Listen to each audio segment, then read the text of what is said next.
When it's time to fight, will you be ready? When the time comes, will you stand united? It's time to start a fight. Paragon, play for free now.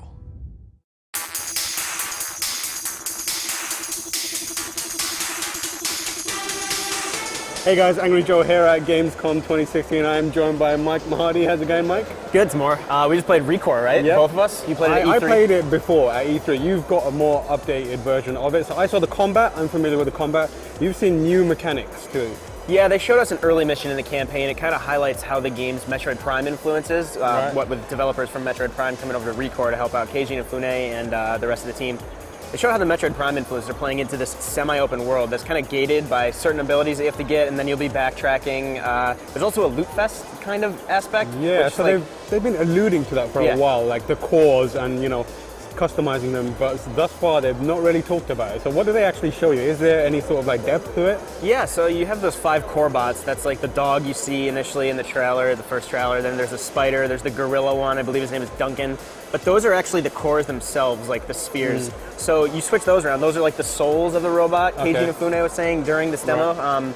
You swap those into different bodies and frames, and it's the frames that you customize. You can give like the gorilla hammer arms to make him more powerful. You can give the dog this like distant, or the spider, sorry, this distant like stun gun. Right.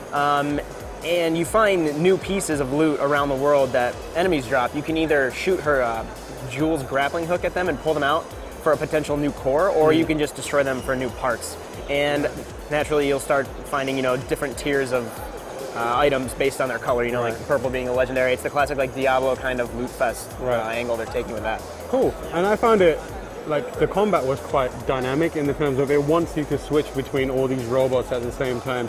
So like with those kind of new abilities, it feels like there's going to be a lot of depth to the combat in terms of, we have that Ikaruga element as well, where, you know, you have these items and abilities and weapons that you need to color match almost. Like, does this add more to the combat, do you find?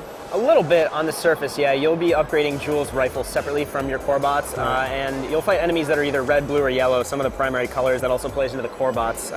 You'll find like red, blue, yellow cores, and then you'll find like the combination colors like purple, green. They're really going into this color aspect. Yeah. But by switching to the color of the enemy, like shooting a red enemy with red, you'll do more damage. And then say your dog robot, because you can only have 2 robots on a mission at a time out of 5 that they've announced. Say your dog robot stuns one of them, you start shooting with a red rifle, it's going to hurt that more, but then you see a bunch of those yellow airborne like drone enemies, they're flying at you, want to switch to yellow, you'll do more damage. Yeah. I found it was like a nice mix of puzzle and actually like moment-to-moment direct combat with platforming. Like, did you feel like it's, you know, kind of like a well-rounded type game? Yeah, it's kind of that influence, the Mega Man influence, right? With Keiji and Fune, they've been saying, you know, it's not a Mega Man game, but it does feel like a 3D Mega Man, that it combines platforming and pretty difficult combat that I found. You're jumping, you're air dashing, you're dashing on the ground, you're kind of like strafing from side to side.